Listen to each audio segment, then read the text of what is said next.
Welcome, Debs Cooper, Global Stressologist. Thank you for joining me today. Woo, woo, woo. You are now live. This is brilliant because today is about, oh my gosh, here we're going here. How to get over yourself and get going with a business. So thank you to the person who put this question up. This is a great one that I know will resonate with so many people. Let's just get this. I think this is all right. There we go.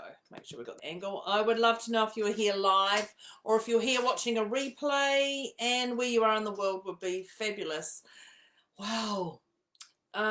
Let's start off with saying thank you for being here, because this is one that I actually didn't even know you couldn't succeed in business. When I first started out, I just knew you could. To me, I went, oh, okay, well, I can do this. This is simple. In my mind, I thought this was simple. Not even knowing that there was so many bells and whistles that we've got to tick off before we actually get moving to even take that first step. But your first step is clearly, obviously, what you're thinking. So there's reasons why we don't move forward in business. There's definitely reasons why we don't, and let's tackle those reasons, because they are the actual reason that you get stagnant. And when you hit a bump or an emotion in your role, and what happens is all these past stories come into our mind, and that's what we attach to. So we end up attaching to the past stories that we've had. And those past stories are things that you've seen yourself, whether it's on TV or social media or anything, or whether you've watched it with a friend or you've watched it with yourself or something. There's these past stories. So it's either something that you've seen or heard, may not be your past story, but it's something that's held onto you.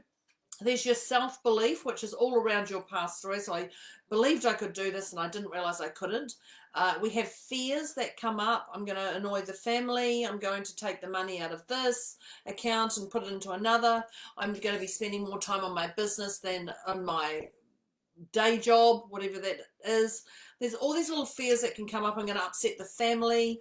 I'm going to upset myself. You're not going to amount to anything. A teacher said to me, didn't happen to me. You're not going to amount to anything. You know, those teachers go, you're never going to be successful. And you're like, oh, wow, I'm never going to be successful. So then I might as well just not do anything. You know, as I talk, those stories that come up, you know that they are actually real. It may not be yours, but it may be somebody else's. So we also have our doubts, and those doubts that come into are literally our past stories. So it's our self-belief, fears, doubts. It's all the same. It's all around our PS, and our PS is our past stories, and that's whether they're ours or somebody else's. So when we think about this, the key is actually to focus on the flowers, and you've heard me say this, focus on the flowers over the weeds, because when we start looking at all our doubts and our self-belief and our past stories and everything, we tend to go into a little dip, and that dip takes us down, down, down, down, down in the slumps, rather than actually living in a higher vibrational experience. So how do we remove our past stories or our BS belief that we had? So I'm going to give you, so grab a pen and paper for this, because I'm going to give you a clear tip on this, and then I'm going to give you tips on how to actually move forward. But first, you've got to remove that ick. If you do not remove that ick, there's going to be a problem. So when we go to our past story, I would like you to go back in that memory of that past story that's come up, that you've failed or you've upset somebody or you've done something and now I can't do it at all. So once you've gone back to that past story in your mind, you're not time traveling here, you're just time traveling in your mind, if you want to call it that. Go back and you go, oh, I have that memory. I've got that memory. Great. Number one you're going to look at is it true? Is that actual memory true of what happened? And then that could be number one. And then there's a 1A or a branch off that. And that point is it your truth? Because when somebody else tells you, oh, this happened to me and this happened to my friend and da-da-da-da, you're only hearing one side. And we call that hearsay. And when you're sitting in hearsay, you only choose to hear what you want to hear, not the bigger truth. And you don't know what that person has done to get to where they are right now. So is it true, and is it your truth over someone else's? Then when you've got that, you're like, actually, no, this is somebody else's story. So if it's someone else's story, you're never going to get a result. You're never going to get a result. You just chalk that up as someone else's story and park it into a place in your mind, or kiss it and blow it away. Whatever it is, it's not yours to hold on to. Now, if this is your past story, you're going to go, is it true? And is it your truth? Clearly. And then you're going to go, what is the value of that story to me as I live in this world right now? Meaning, what is the benefit of that story? And that story is the way it played out then. So you're going back into that memory and you're looking at, okay, so I failed, whatever you want to call it, I failed at my first business. Okay, so what is the value to you of failing in that business, or whatever you want to label it, So what is the value to you of the way that played out then? And you're just going to list another value and another value to your world and another value and another value to your world. You're going to keep going until you go, wow, I didn't realize there was so much value I got out of that experience. Because that's what we're doing, is we're shifting that experience from being an uck to a moment. And we all know we want to go from a to a yay moment. So then you're going to look at, because you have a little fantasy, and we all have a fantasy. We all have a fantasy. And I'm talking about the fantasy of, if only that business succeeded, or if only my partner was with me on board, if only. So we're looking at our fantasy of what would happen if it had been amazing, exactly what I wanted, and what would have been the downsides to that. What would have been the downsides to that event actually succeeding, or that business succeeding, or that connection with somebody succeeding? What would have been the downsides? Because often we constantly look at the upsides of things and we go, yes, but we don't look at the downsides. It's wise to look at both sides of every equation, the positives and the negatives, the upsides and the downsides, the left to the right. If you don't do that, you're not going to be able to move yourself into a full circle and pivot when things happen. You're just going to be choosing to look at the one side of, oh my gosh, this is amazing. Because what happens is, amazing, when you're so focused and totally focused on amazing, the little cracks come in to bring you back to reality.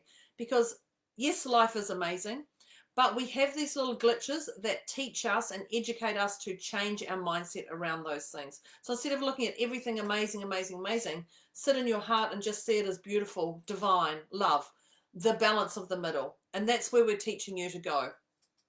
So when you look at the upsides of how it actually worked out, the way it worked out, even though the way you didn't want it to work out, but the truth, it did work out, you're looking at the upsides to that. So what you're doing is you're lifting that to something amazing. And the thing that you thought would be amazing, that I'm so focused on, whatever it is, you're looking at the downsides to that. And that then just evens it out to a balanced place in your mind and in your heart. And this is where this just explodes and a lot more creativity comes about. So when you get to the end of that, the upsides and the downsides, you're then going to ask yourself, would you have it the way it was, or the way you originally wished it to be? So would you rather have it the amazing thing, or wow, I'm so pleased that actually happened that way? Or would you rather see it the other way around? So it's wise to just keep going on those, the upsides or downsides, to flip you to that place of neutrality, which takes you to a place of, oh, I'm so grateful that's happened. I didn't even look at it that way. And sometimes that can take 10 upsides, but the value to that story, or it can also take 20, it can take 30, it can take 50. It takes as many until your heart actually explodes. But ensure that you do the upsides and the downsides. And that alone is just removing that attachment to that past story, where we can see it as neutral. So now I'm going to give you the crunch and the bullet points of how to actually get moving with business, because I've told you how to remove that past story. Once you've cleared that past story, that attachment to that past story, that emotional wobble, you then are going to get clear on your objective. And when you get clear on your objective, you're looking at what is it you want to do. So let's say for me, it's starting a coaching business. Yep, okay, great. So I'm going to get clear on my objective. Is it money I'm doing this for? Is this money? Is this to change the world? This is your objective. What is it you're actually doing it for? Is it to give everybody I talk to a better life? Is it to fill in my time? Because, you know, back when I first started, I was a single mum. Is it actually just something to fill in my time? Or is it because someone said you're really good at it? So it's really important to get clear on your objective. And is it your inspiration or someone else's inspiration that's told you to do this because you're good at it? And it's when you get onto somebody else's train, it's hard to actually get off unless you fall off. So someone says, do this, do this, do this, do this. It's wise to do it for you and your heart and your soul over somebody else's perception of what that you should be doing. You know, that word should drives me insane. So it's important to get clear on your objective. Once you've got clear on your objective of what you're looking at, remember money, change the world, fill in my time, whatever it was that I started this business for, then you must look at your belief system. And your belief system is the belief in the product. Now, obviously, the product I sell is myself. So do I believe in myself? Absolutely 100%. Do I believe in my Facebook videos that I put out there? Yes, absolutely 100%. Do I believe in what I say? Yes. Do I walk my talk? Yes. All these things. So I have to believe in the product. Now, I don't have a physical product as such. Well, actually, I do have little products, but the physical product is actually me. So do I believe in it? Yeah, absolutely. I'm not going to put my name to something I don't believe in. Do I believe in myself? 100%. Do I believe in that? Do I believe in the support? I have the belief that I have the support around me, 100%. And so you're constantly questioning these things. So you must have a belief. Do you have the belief? If you don't have a belief, then you go back to the exercise of getting clear on your objective of where you're going to pull you back into a different time frame. So you must believe in yourself, the support system around you, that you can do it, and your product. If you don't do that, then you're going to have that little dip.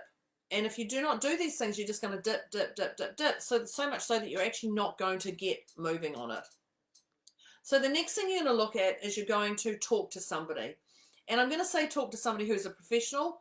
Clearly, hello, I'm a professional. My hands don't even go off camera there. I'm a professional. Talk to someone who's neutral to that decision, because if you talk to your parents, if you talk to your partner, if you talk to your children, talk to your best friend, they may go, oh, that's not a good product. Oh, no, I don't think this is a good idea. Oh, I'm going to bring in my past story of when 3 years ago this happened to me in business. Da, da, da.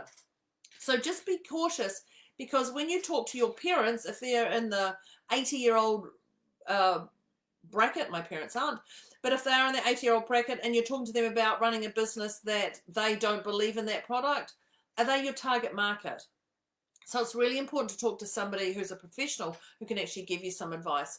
Now, I offer a free complimentary 15-minute call. You're welcome to do that with me. There are mentors out there who give their time freely. Don't know who they are. And I'm definitely not going to promote somebody who does that because I don't know who they are actually, and I've never done that. Although I did go to have a mentor when I first started business, because some in New Zealand, our councils give away free mentoring for businesses, and I did learn some stuff. I also learned how not to be a mentor. It was interesting for me. So it's important to talk to somebody, a professional. Clearly, that's debscooper.com. The other step is get clear on your outcome. And even though I said get clear on your objective, we want to get clear on our outcome, because that outcome is where we're going. And our outcome is actually our end result.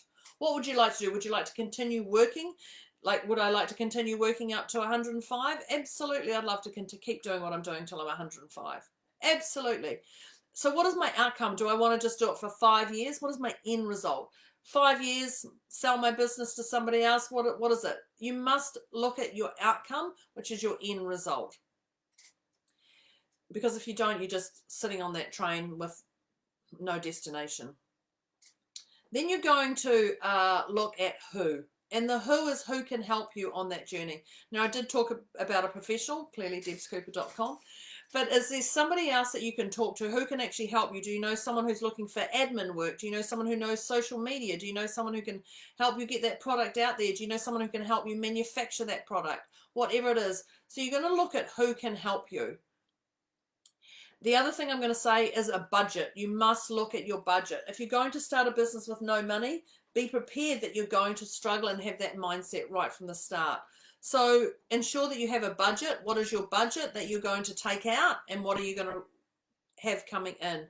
If you do not know these things, this is going to be even harder. So once you've looked at who can help you, you've looked at the budget, you're then going to take action. That's it. Take action. Just move, move, move. Get moving. If you don't take action, you're just going to sit there and wait another couple of days, and then another day. I'll do it this afternoon. I'll do it the same. I'll think of a business name. I'll register my business. A month later, all these other people are thinking all these things constantly. New businesses are coming up constantly while you sit there and decide, what do I do? The other thing is, every month it's wise to check in your business. Does it light you up? Are you making the money? Because yes, it is about the money. If you don't have the money, you're not going to go back in and be able to pay for the internet. You can pay for your power if you don't have that money. So be aware of that stuff. So every month check in with you. Does this light you up? Are you actually enjoying this? If you're not enjoying it, what can you do to delegate a little bit or get other people on board? There's things that I've talked about, and I've talked about the PEMS, which is your PEMS, which is your 4 pillars, which is your physical, emotional, mental, and your spiritual. If these are not in alignment, this can throw your whole day out and your mindset. If you've had no sleep and you've had no food for 3 days and you're tired and there's things going on around you, do not start a business in that energy. Get yourself out of that energy before you start that business, because that energy is going to come into your business, and start it with that. So please reach out, and I'm just going to constantly say reach out to me, because we can shift that stuff. Well, clearly I've given you some advice here on things to do. You can shift that. So ensure that your PEMs are in order. Look at your timelines. Is this actually realistic? Because that's the biggest thing, is like, okay, well, I'm going to make $1 million and I'm going to start coaching next week, and I've got a name and I have no people and I don't even know how to start, but I'm going to start coaching, and you're going to make $1 million in a week. Like, come on. Okay. Yeah, great. Well done. Well done. But let's be realistic. What do you have to do to get that $1 million if that's what you're chasing? There is nobody who's going to make that in that first week of business. Well, I'm going to say that maybe not. Maybe you are going to make that in the first week of business. But you must be realistic to your time frames, to your world, to what's going on around you, not what others are. And the last thing is, be grateful. Be grateful that you're here and you're in that, what am I going to do to get going with this business? Be grateful that you had an idea. Be grateful that people have said, no, don't do it. Be grateful that people have said, go do it. Be grateful that you've even thinking about it and you haven't taken any action on it. Be grateful, because gratitude shifts within you to other people, and the higher you are in your gratitude of heartfelt space, the more deeper results you're going to get from everything you do. So I think that's it. Debs Cooper, Global Stressologist. How to get over yourself, past stories, and get going with a business. Past stories. Yes, I think I made that clear. Past stories. And just remove that. Kiss it and send it goodbye. Much better for everyone around. So this is Debs Cooper, Global Stressologist. If you, it's a bit of a wobble there. If you loved today and got some value out of today, the next step is to share this. Share this with those you care about. Share this with those you don't care about, because secretly you do. And share this with everyone you know, but also engage in that conversation. I'll put my link in the comments. If you've got any questions, let me know here or in a private message. Other than that, I will see you next time. Thank you so much for joining me. Have an amazing day. Thank you. Bye. End live video.